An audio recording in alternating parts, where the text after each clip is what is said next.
রাহানের record তো অন্তত রোহিতের চেয়ে ভালো। সমালোচনার মাঝে কেকেআর অধিনায়কের পাশে আইপিএলের ধারাভাষ্যকার। সমালোচনা হচ্ছে কলকাতা নাইট রাইডার্সের অধিনায়ক অজিঙ্ক্য রাহানেকে ঘিরে। এই সমালোচনার পাশে রাহানের পাশে দাঁড়িয়েছেন ধারাভাষ্যকার সাইমন ডুল। রাহানের হয়ে কথা বলেছেন তিনি। ব্যাটিং ফর্ম থেকে শুরু করে অধিনায়কত্ব সমালোচনা বাড়ছেই অজিঙ্ক্য রাহানেকে ঘিরে। এখনও পর্যন্ত কেকেআর একটি ম্যাচও জিততে পারেনি। পাশাপাশি রাহানের অধিনায়কত্ব নিয়ে প্রশ্ন তুলেছেন প্রাক্তন ক্রিকেটারেরা। ব্যাট হাতে রাহানে নিজেও গত 2 ম্যাচে বড় রান করতে পারেননি। এই পরিস্থিতিতে রাহানের পাশে দাঁড়িয়েছেন ধারাভাষ্যকার সাইমন ডুল। রাহানের হয়ে কথা বলেছেন তিনি।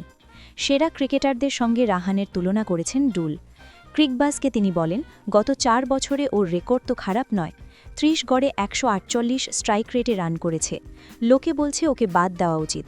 শেষ 4 বছরে ওর রেকর্ড তো অন্তত রোহিতের চেয়ে ভালো। ঈশান কিষানের সমগোত্রীয়। তাহলে ওকে কেন বাদ দেওয়া হবে? পাঞ্জাব কিংসের বিরুদ্ধে ম্যাচের পর সাংবাদিক বৈঠকে রাহানের ফর্ম নিয়ে প্রশ্ন করা হলে মেজাজ হারান তিনি। তার মেজাজ হারানো স্বাভাবিক বলেই মনে করছেন ডুল। তিনি বলেন, ওর মেজাজ হারানো স্বাভাবিক। হ্যাঁ, ওর অধিনায়কত্ব নিয়ে প্রশ্ন উঠছে। দল খারাপ খেলায় ওর ওপর চাপ বাড়ছে। সেই কারণেই হয়তো ওর মতো ক্রিকেটার মেজাজ হারিয়েছে। কিন্তু ওর ফর্ম খারাপ নেই। ডুলের কথায় যুক্তি রয়েছে। ইএসপিএন ক্রিকইনফো জানিয়েছে, 2023 সাল থেকে পাওয়ার প্লেতে ভারতীয় ক্রিকেটারদের মধ্যে সবচেয়ে বেশি স্ট্রাইক রেট অভিষেক শর্মার 177.56। তারপরেই রয়েছেন রাহানে 167.78।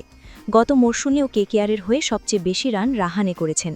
তাহলে বারবার কেন তার ফর্ম নিয়ে প্রশ্ন উঠছে, সেই কথাই বলেছেন ডুল।